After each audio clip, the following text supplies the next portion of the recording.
পরশুদিন সকালে পুজো সেরে টিফিন খেয়ে শাশুড়ি মা হাঁটতে হাঁটতে বেরিয়ে গেলেন বাজারের দিকে।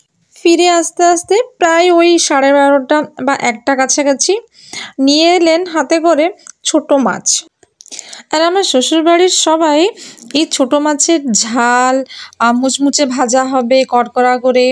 আর যেহেতু ঠান্ডার সিজন আছে, মূলো আর তোমার কচু দিয়ে তেঁতুল দিয়ে টক, মানে মাছের টক খেতে সবাই খুব ভালোবাসে।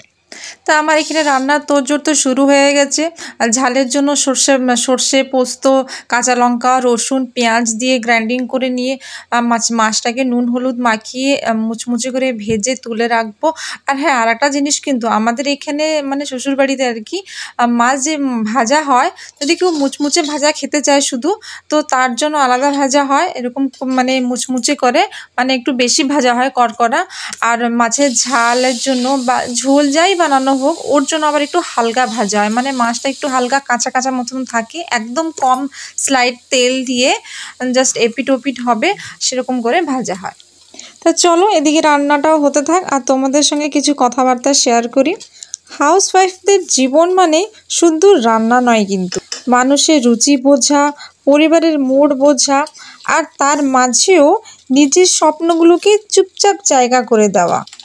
কখনো কখনো একঘেয়েমি আসে, কখনো বা আনন্দ লাগে, আর কখনো মনে হয় এই রান্নাঘরটাই যেন তার নিজের ছোট্ট একটা পৃথিবী।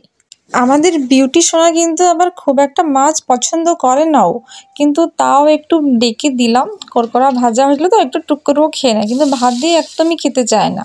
ওদিকে দেখতে দেখতে আমার সব কিছু রেডি হয়ে গেছিলো, তাই জন্য আমি হালকা করে পেঁয়াজ ভেজে নিয়ে সর্ষে পোস্ত বাটাটা দিয়ে দিলাম আর সামান্য নুন হলুদ। এদিকে মশলাটা একটু কষিয়ে নিচ্ছি। সর্ষে বাটা তো বেশি কষাতে তো লাগে না, নইলে আবার তেতো লাগে।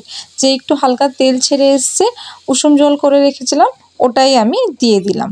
দিয়ে ঝোলটা একটু ফুটতে দেবো। ব্যাস ওর মধ্যেই ছোটো মাছ ভাজাগুলো করে রেখেছি ওটা দিয়ে দেবো। বেশ মাখো মাখো ভাব একটা, নামানোর সময় ধনেপাতা কুচি আর কাঁচা সর্ষা তেল দিয়ে নামিয়ে দেবো। এদিকে আমি টক যে বানাবো মূলো আর কচু দিয়ে, তার জন্য সামান্য একটু তেল দিয়ে সর্ষে ফোড়ন দিয়ে, শুকনো লঙ্কা যেহেতু ছিল না, কাঁচা লঙ্কা ছিল তাই ফোড়ন দিয়ে দিয়েছি। আর এদিকে আমি মূলো আর কচুটা কেটে রেখেছিলাম, সবার আগে ওটা দিয়ে হালকা একটু নুন আর হলুদ দিয়ে একটু ভাজা ভাজা করে নিয়ে আমি জল দিয়ে দেবো। একটু যখন সেদ্ধ হয়ে আসবে তখনই ওই তেঁতুলের যে পাল্পটা গুলে রেখেছিলাম সেটা দিয়ে দেবো। দিয়ে ছোটো মাছটাও দিয়ে দেবো। ফুটে আসলেই আমার মাছের টকটাই রেডি আর কি।